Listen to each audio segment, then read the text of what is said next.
em relação ao mundo que se tem.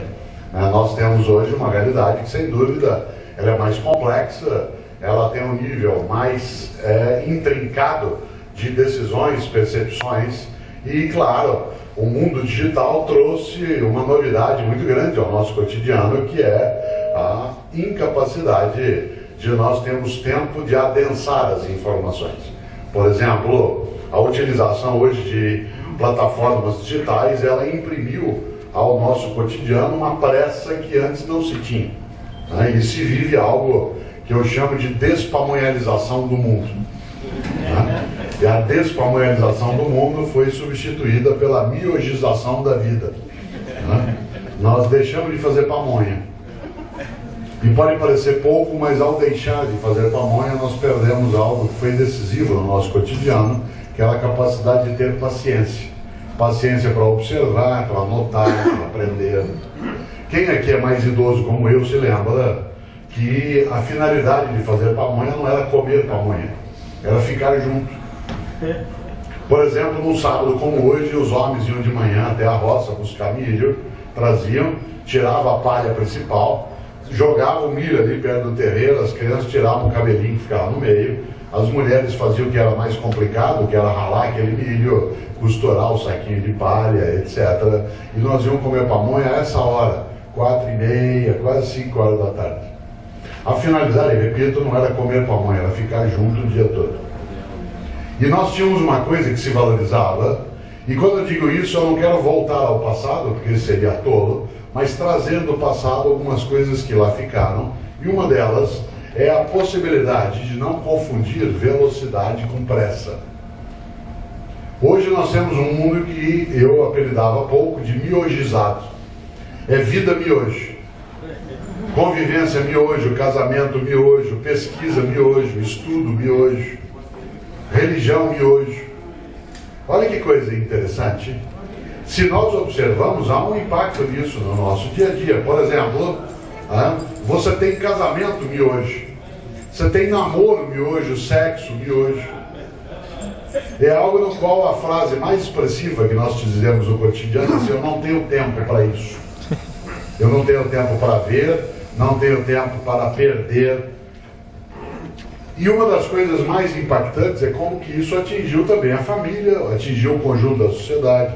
Quando você fala, por exemplo, em participação política no dia a dia, as pessoas dizem: eu não tenho tempo para isso. Aliás, eu não tenho tempo para perder, que é uma coisa pior ainda, que é uma suposição de que há um tempo perdido, esquecendo algo que é um ditado antigo, que continua valendo, que diz: os ausentes nunca têm razão. Os ausentes nunca têm razão. Numa sociedade em que as coisas têm que ser decididas, se você diz que não quer decidir, fique tranquilo, alguém decidirá por você.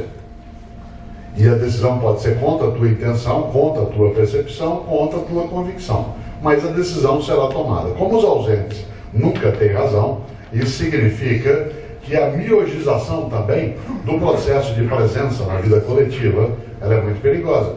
Nós temos a miogização da pesquisa.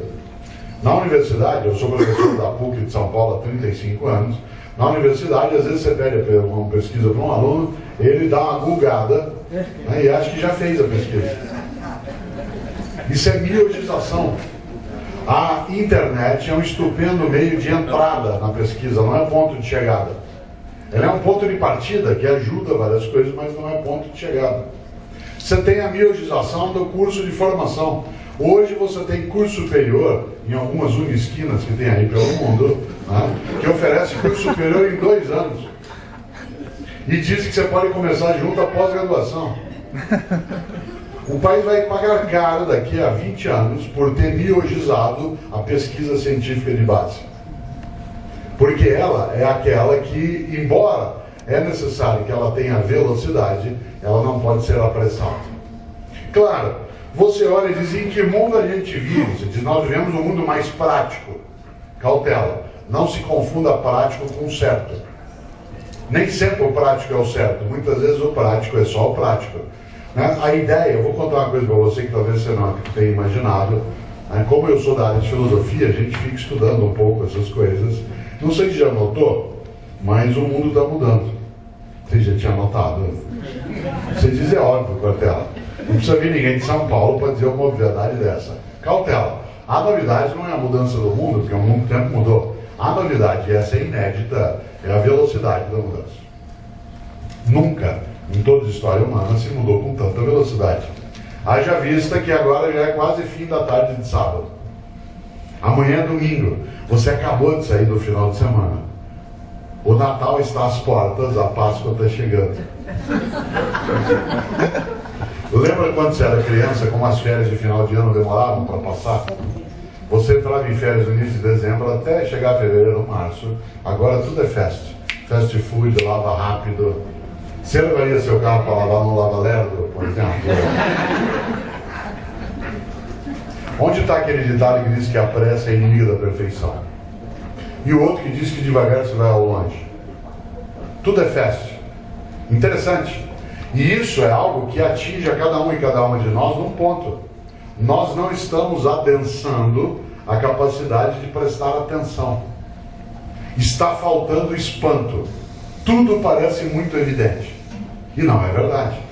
Aliás, volto eu ao polo. Não se confunda velocidade com pressa. Nós não estamos tendo uma vida mais veloz, de fato. Nós estamos tendo uma vida mais apressada. Insisto nisso. Claro que tem algumas coisas que acabam sendo mais interessantes. Por exemplo, o Ministério do Trabalho e do Emprego, ele anunciou que nesse primeiro semestre desse ano, houve um aumento de 30% da procura de homens e mulheres no mercado de trabalho com mais de 50 anos de idade. De novo, mais de 30% de aumento na procura de homens e mulheres no mercado de trabalho com mais de 50 anos de idade. Há 10 anos, um homem ou uma mulher com mais de 50 anos desempregado tinha uma sentença de morte. Hoje não mais. Você diz, ué, mas por quê? Porque esses homens e mulheres com mais de 50 anos de idade, eles têm uma qualidade necessária no mundo da pressa, que é paciência. Paciência para pensar, para meditar, para projetar. Claro que o jovem é absolutamente necessário, porque ele vive o mundo da simultaneidade, da conectividade e da mobilidade. Esse mundo da conectividade, da mobilidade e da simultaneidade faz, claro, com que haja uma eficácia maior nos processos de viver, mas ele impede a capacidade de pensar adiante, de projetar, de um pensamento estratégico, de pensar a médio e longo prazo. Porque a regra, sendo aquela, tudo já agora, ao mesmo tempo, junto, leva a alguns distúrbios. E claro que nesta hora a tecnologia ela tem um peso não como negatividade, mas como um alerta em relação a nós. Nós estamos criando em relação aos processos tecnológicos mais do que uma relação de fruição, uma relação de dependência obsessiva.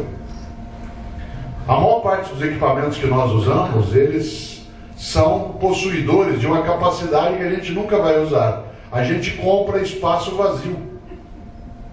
Você compra uma coisa que tem 32 GB, mas você só usa 10. Mas você tem que ter um de 32. Olha que coisa interessante. Curioso. Esse mundo muda e a pressa, ela vem como sinônimo de velocidade. Ela não é, por exemplo, eu quero velocidade na hora de ser atendido por um médico, mas eu não quero pressa na consulta. Eu quero velocidade na hora de sentar para almoçar, mas eu não quero ter de comer apressadamente. E se faz da pressa aquilo que seria a característica principal, o que afeta, por exemplo, o campo das políticas sociais e públicas. Não se tem clareza em relação, por exemplo, ao fato de que para consolidar uma democracia é preciso velocidade, mas não pressa. Que um debate necessita de velocidade, mas não de pressa. Isto é, o mundo em que nós vivemos, ele elegeu a impaciência como sendo uma virtude, e ela não o é. Claro, insisto, a tecnologia trouxe algumas coisas nessa área. Vou dar um exemplo. Eu nasci em Londrina, no norte do Paraná. Vivi lá até 13 anos de idade. Eu moro em São Paulo há 45 anos, mas eu vivi em Londrina até 13 anos de idade. Até 10 anos de idade, na minha cidade, não havia televisão. Por isso, à noite em casa, a gente fazia uma coisa inacreditável. Não sei se você viveu um dia isso, a gente conversava.